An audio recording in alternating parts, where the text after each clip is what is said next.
Greetings, party goers. Today we are looking at Creature Comforts Maple Valley, coming to us from Kids Table BG.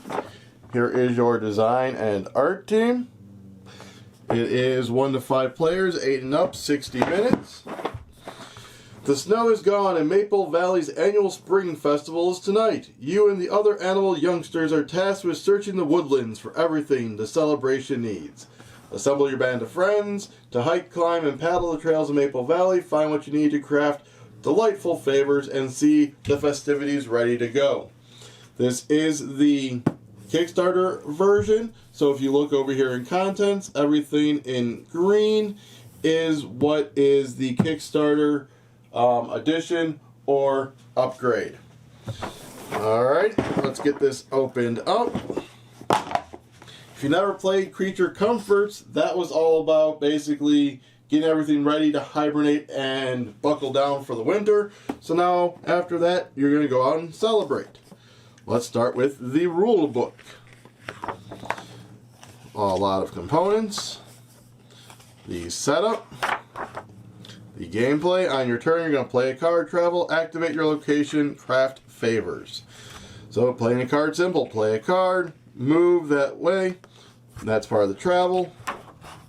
Then activate wherever you end up at. Here's the different locations. Craft your favors.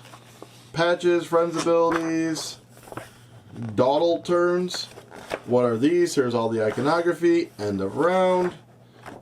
Final scoring. And then your solo play. And then Maple Valley at a glance. Here's how to play in one page. This sheet here also shows you. So this is what the retail version looks like.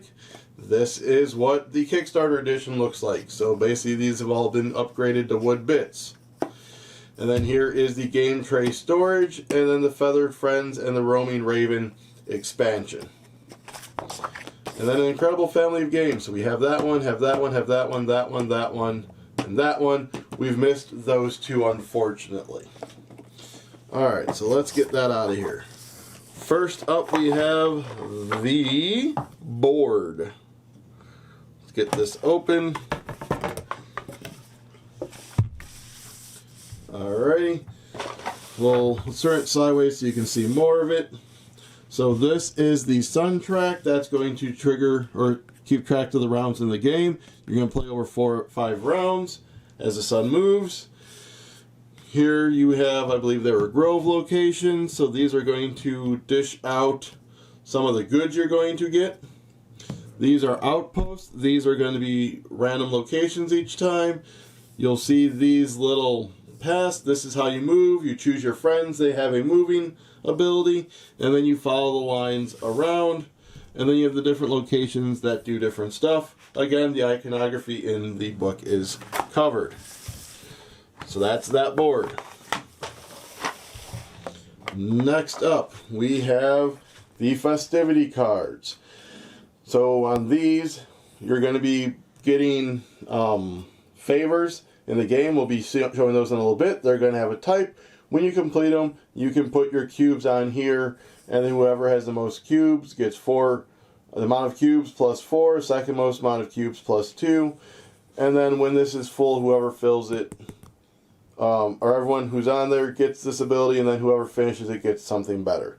So you have Square Dance, Gift Swap, Parade, Great Feast, Bonfire, Bake Sale, Ghost Stories.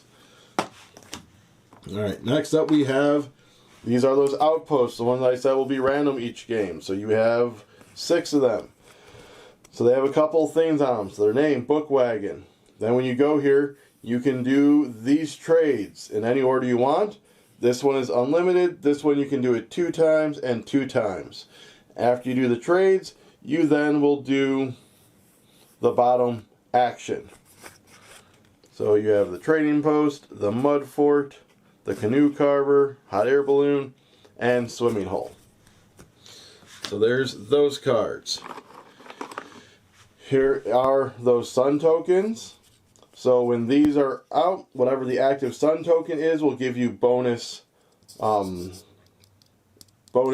goods and resources. And then when the next round happens, you flip this over and you'll put a resource on top of it. because some stuff lets you do a previous sun. And there's all those. Here is that early worm, big old chunky first player marker. These are curiosity markers. These go on the map, and then when you cross over them, you will collect that curiosity. Here's that roaming raven from that mini expansion included in the Kickstarter edition. We'll get into all the cards later.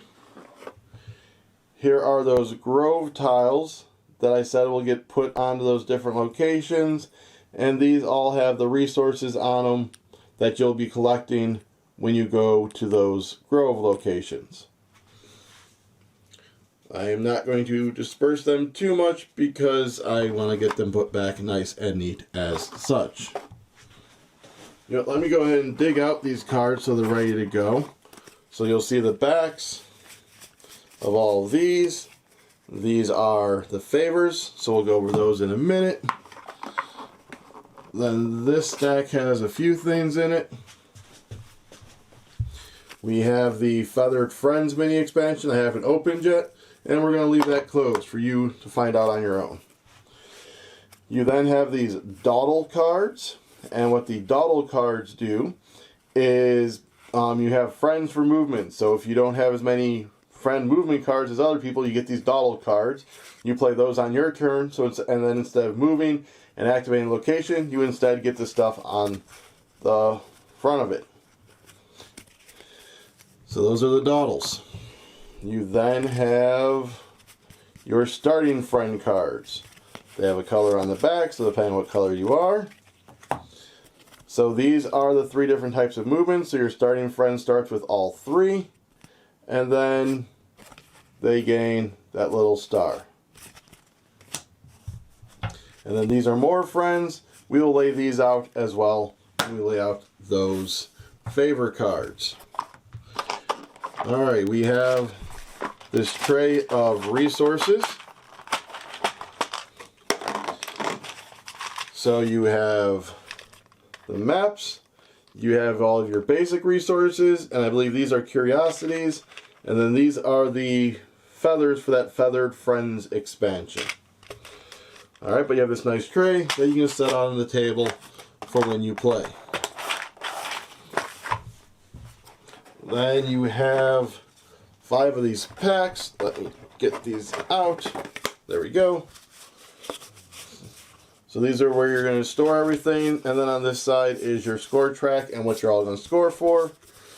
And this shows you can work on 3 favors at a time. This is where you're going to put your maps and your cubes, your curiosities.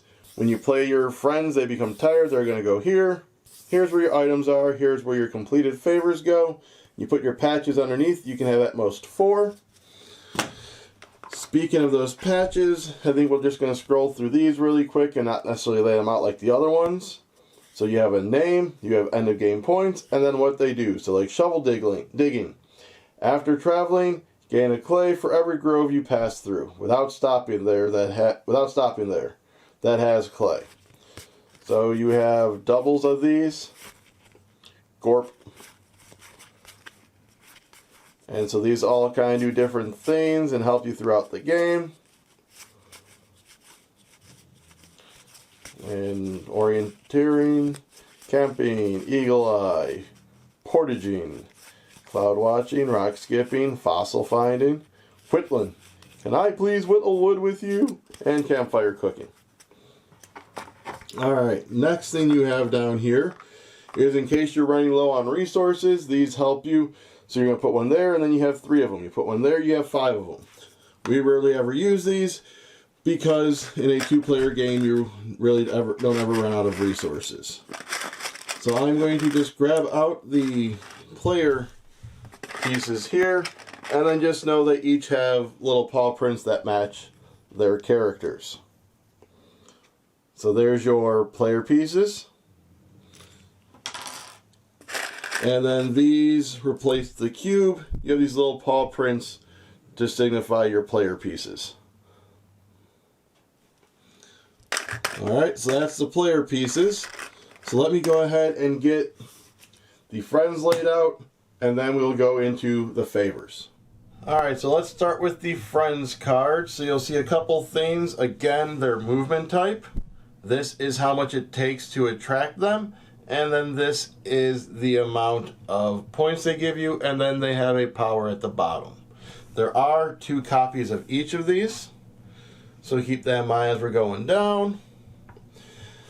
There also is a rule that you can never have 2 of the same copy of friend or 2 of the same copy out in the display. When a second one comes up, you kind of just discard it and you're ready to go. Same thing with the favors. So here are your favors. Here's what it costs to do it and to gain points. And then if there's anything like the cake, if you put this on one of those with this, you may spend a berry onto your thing, and that thing counts as 2 for majority. This is +2 if you also have a storybook. And there are 3 copies of each of these. Up here you'll see the type that it is.